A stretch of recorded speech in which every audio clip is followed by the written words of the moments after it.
The rain had only just stopped when the camera light blinked on, glowing faintly across the quiet music hall where the story truly began. And before anything else, if you're watching this right now, tell me in the comments where in the world you're watching from. And don't forget to like, subscribe, and share, because what happened that evening inside the Prescott Conservatory is something people still whisper about, like a legend that refuses to fade. The night smelled of wet pavement and old polished wood, and the corridors of the conservatory hummed with the echoes of 1,000 rehearsals. It was one of those places where talent was the air people breathed, where ambition dripped from the walls, but even then, none of them had ever seen anything like the girl who would walk through its doors with no sight, an oversized cardigan, and a cane tapping on the floor like a clock counting down to the moment everything would change. Her name was Amara Greene. Just 12, but carrying herself with a kind of quiet certainty, like she lived in a world only she could hear. She and her mother, Rosa, who worked double shifts cleaning guest rooms at a downtown hotel, had come because of a single letter in the mail.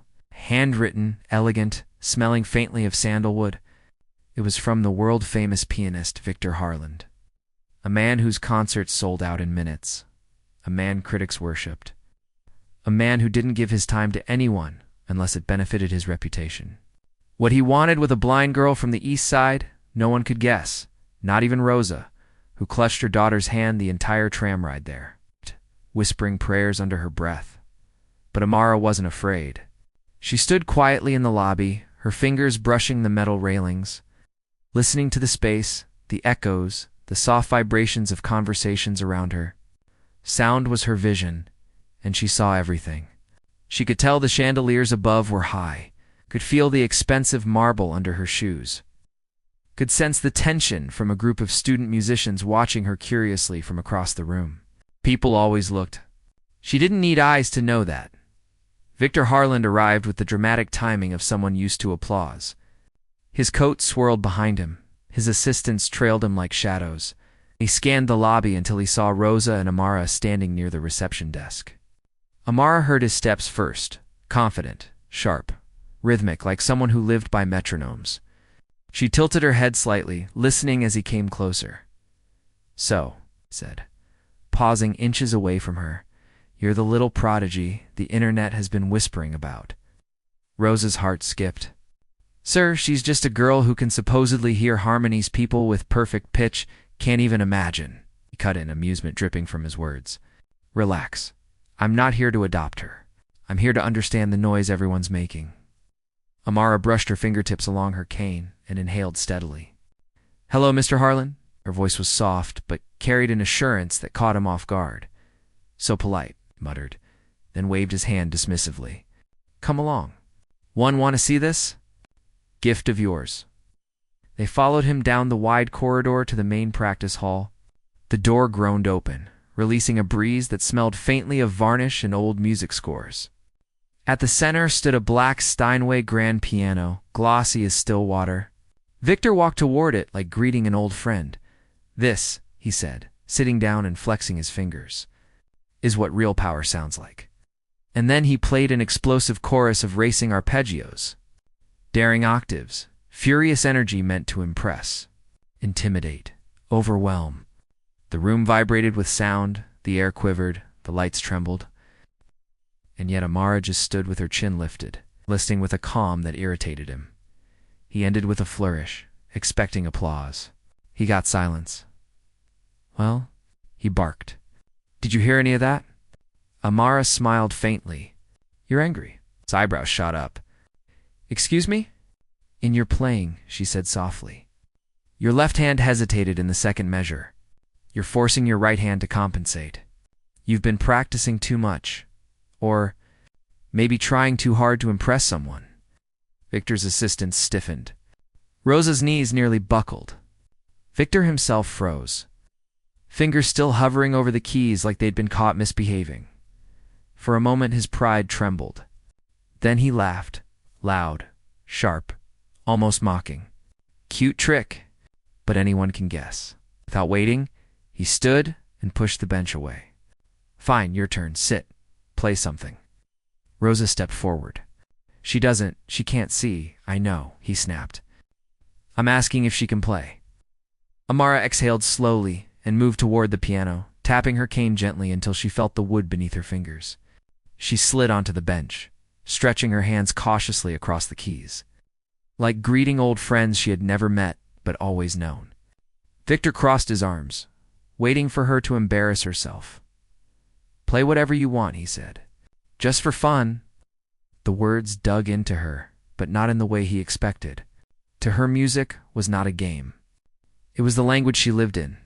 She set her fingers down delicately, paused, and listened to the silence in the room. Then she began. It started as a whisper, a distant hum of notes woven together like threads of silk. But then the melody grew blooms of harmonies rising from unexpected places, patterns twisting and turning with impossible precision. It wasn't classical. It wasn't jazz. It wasn't anything Victor had heard before. It was pure, clean, like something the world had forgotten. Victor's smirk slowly faded. His arms dropped. His breath hitched. Amara's music wasn't just beautiful, it was terrifying. It touched something inside him he didn't know existed anymore. Something raw and ancient and vulnerable. She played for 3 minutes. 5, 10. The room became a cathedral. The air luminous, every note suspended like stars. When she finally stopped, the silence afterward felt heavier than sound. Victor swallowed hard. He didn't clap. He didn't speak. He didn't even breathe. His whole life, his fame, his technique, his ego suddenly felt small. And every student watching from the hallway, drawn in by the music, felt a shiver crawl up their spine because they knew they had heard something impossible. Something they might never hear again. Amara's hands rested softly on the keys. "Was that okay?" she asked quietly. Victor stepped back like he'd been struck. For the first time in his life, the great Victor Harlan couldn't find a single word. But silence has always been the beginning of danger. And in the corners of the hall, unseen, unheard, 2 men in gray coats watched Amara with eyes that didn't blink. Men who weren't students, men who didn't belong there. Men who moved like shadows searching for something or someone. And as Rosa wrapped her arms around her daughter, unaware of the new threat rising, the pianist, who thought he knew everything about music, felt something.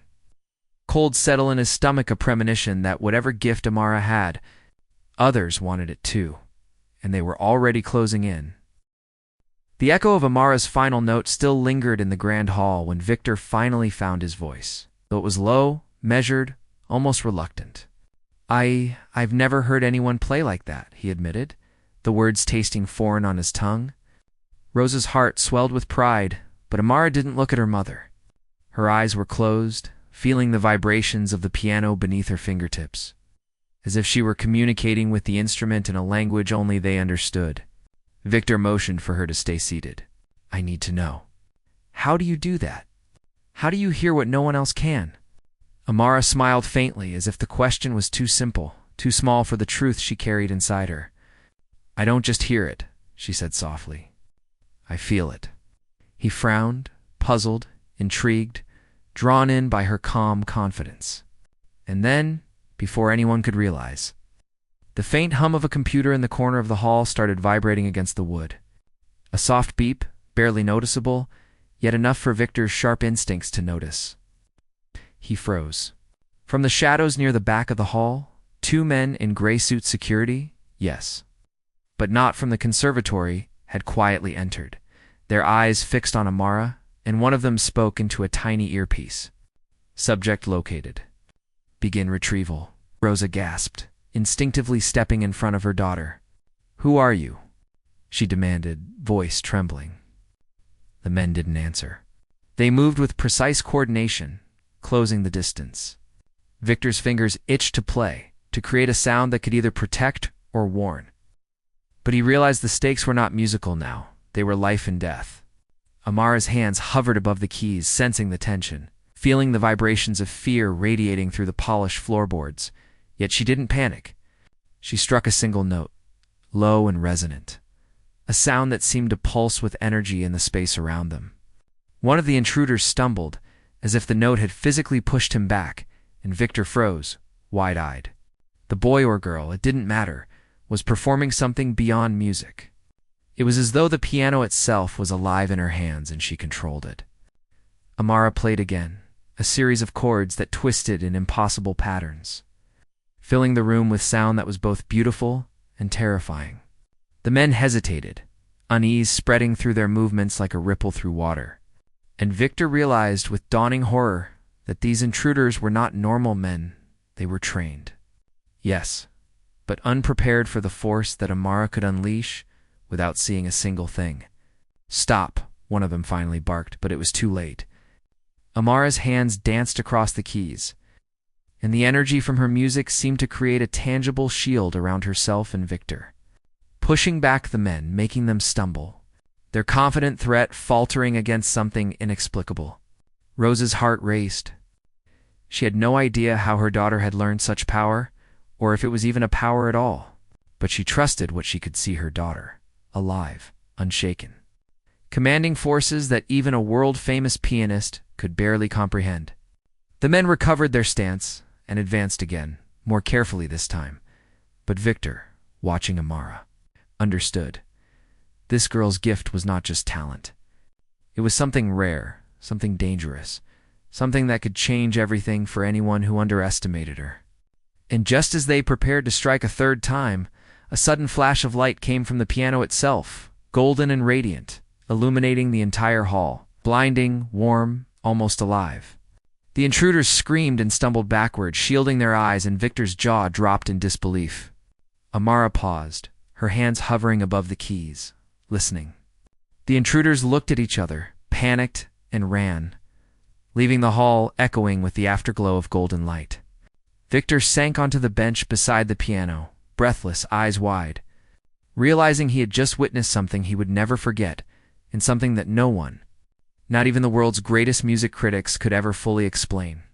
Rosa rushed to her daughter, hugging her tightly. "Are you okay?" she whispered, her voice shaking. Amara only smiled faintly, brushing her mother's hands away gently.